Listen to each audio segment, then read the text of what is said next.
Voilà, vous avez donc suivi en nouvelle diffusion cet entretien d'assez vieille date, des man parfait à Niamboso avec Maître Saizonou Bedi au sujet des relations entre un avocat et son client. On va passer à l'acte économie sur l'actu. Matin avec Clément Achadé, cette fois-ci en plateau. Clément, bonjour. Bonjour Tanguy, bonjour. Ce matin, on parle d'une filière, l'aviculture. Oui, l'aviculture, Tanguy, qui est une filière du secteur primaire et qui difficilement prend son envol malgré son fort potentiel de croissance. Elle part d'ailleurs des œufs et de la production même aussi des volailles jusqu'à leur commercialisation, sans oublier leur transformation. Une activité économique présentée comme étant embryonnaire par certains opérateurs économiques qui penchent pour, disons, l'importation au lieu de la production locale. Une importation aussi massive qui fragilise aussi bien les producteurs locaux, qui parlent en retour de ce que je peux appeler le danger pour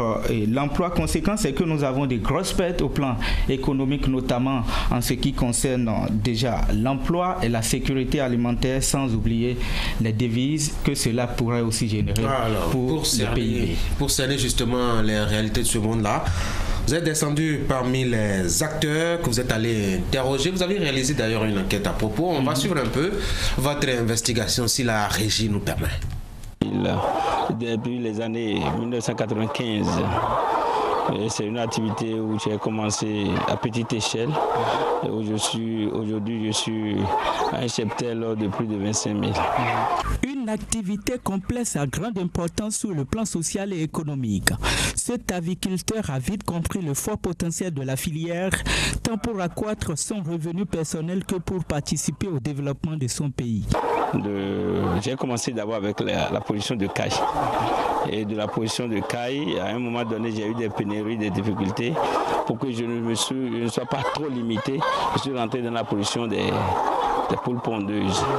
Avec un petit effectif de 250 au départ. Et de croissance en croissance, je me suis retrouvé à un cheptel plus de 20 000. Entre l'aviculture villageoise et celle contemporaine, M. Agbessi a opté pour la pratique moderne basée sur l'élevage des races importées.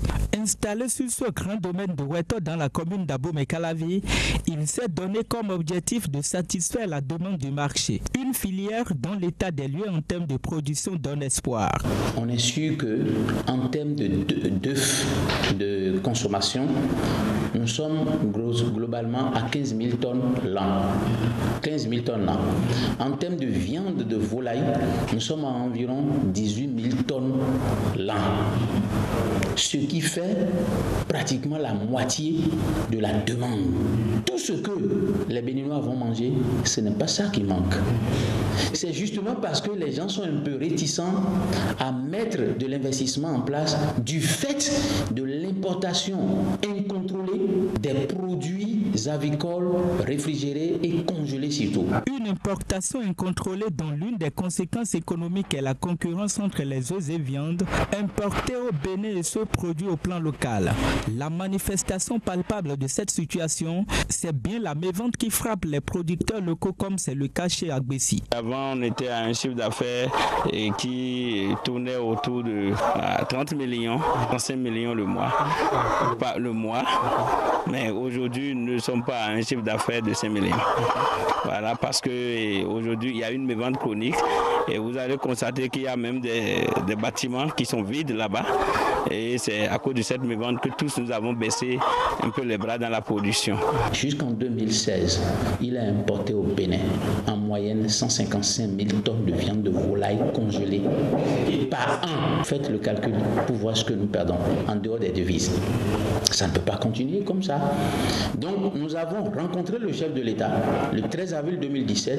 Nous avons discuté avec lui pour lui démontrer toute notre capacité à nous substituer progressivement à l'action d'importation des produits avicoles, notamment des viandes congelées. La filière se porterait mieux si les investisseurs et l'État central accompagnent les efforts des producteurs. Et pour y arriver, l'interprofession y voit de nombreux défis qui restent à relever.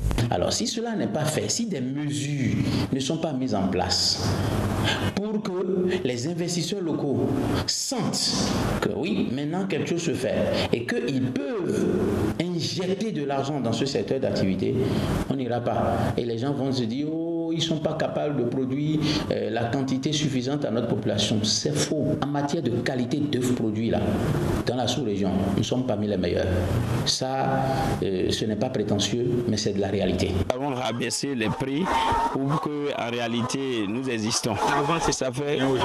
Avant, par exemple, l'œuf qui est vendu à 1800, le plateau, aujourd'hui est vendu à 1650. Et le plateau qui était vendu à 2000, 2200 est vendu aujourd'hui à 1750 au plus. Oui, et ceci est dû au coût élevé des matières premières. Voilà. Sinon, en réalité, c'est la matière première qui fait au moins les 70 à 80% du coût de production. Si on arrive à avoir une maîtrise de certaines matières principales dans la production, telles que le maïs et le soja et autres, je crois bien que nous pouvons être compétitifs. Nous allons revoir aussi les poussins, tous ces aspects-là. Mais le vrai problème à régler en agriculture, c'est le maïs et le soja. Le secteur avicole, au-delà de son potentiel de croissance, constitue une source d'employabilité des jeunes. Aujourd'hui, nous avons en permanence G23. G23 en permanence. C'est vrai qu'il y a des gens qui sont en formation sur le site.